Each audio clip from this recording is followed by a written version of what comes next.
How long did it take for me to hit 1,000 sales? How much revenue did that 1,000 sales bring me?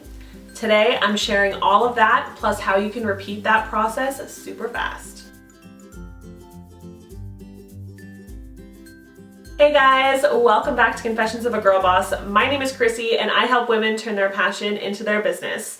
Today, I am going to tell you how you can hit 1,000 sales super fast on Etsy. Hitting your first 1,000 sales or even hitting your first 100 sales is a huge milestone. For me, it took me just over 2 months of being open to hit that 1,000 sales, and it brought me over $7,500 in revenue. So today I'm sharing my 5 tips for how you can repeat that process for yourself. If you haven't already and you like these types of videos, be sure to hit that red button down below so you'll get notified every time I upload a new video every Monday, Wednesday, and Friday.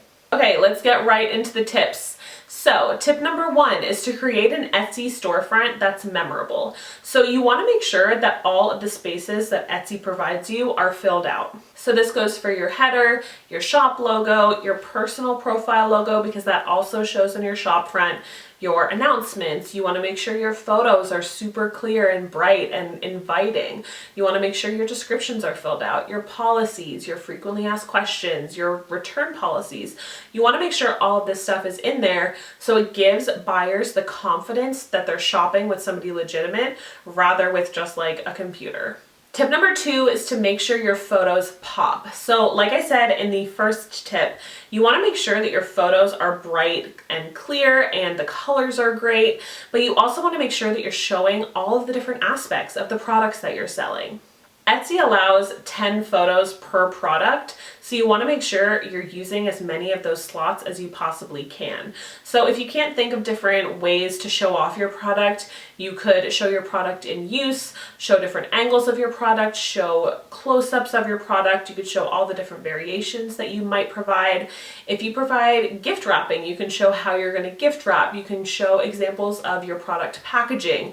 You could also do just a digital photo at the end of some frequently asked questions that you get, or if you're a new shop, frequently asked questions that you're kind of anticipating getting. So there are ways to fill up those slots and bulk out that product listing to make buyers confident in what they're buying.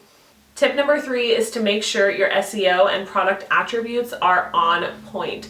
So I did a big video last week on Wednesday all about Etsy SEO. I will leave that linked up here in case you missed it, but that is honestly key to getting search results and getting customers that you don't necessarily bring in yourself. So definitely take a look at that video. It's super important and really, really helpful, especially when you're making your first few sales.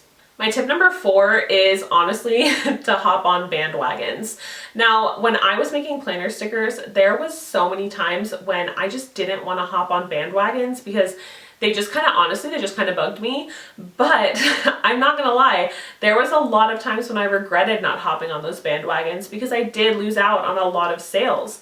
And especially when you're a new shop, finding what is popular in your specific niche right now, whether you're using social media or you're using a website like eRank to find out what's trending, is really important, and it can help you get your products out there, especially if it's a high volume search term that people are searching for. My tip number 5 is to hustle your butt off and share, share, share.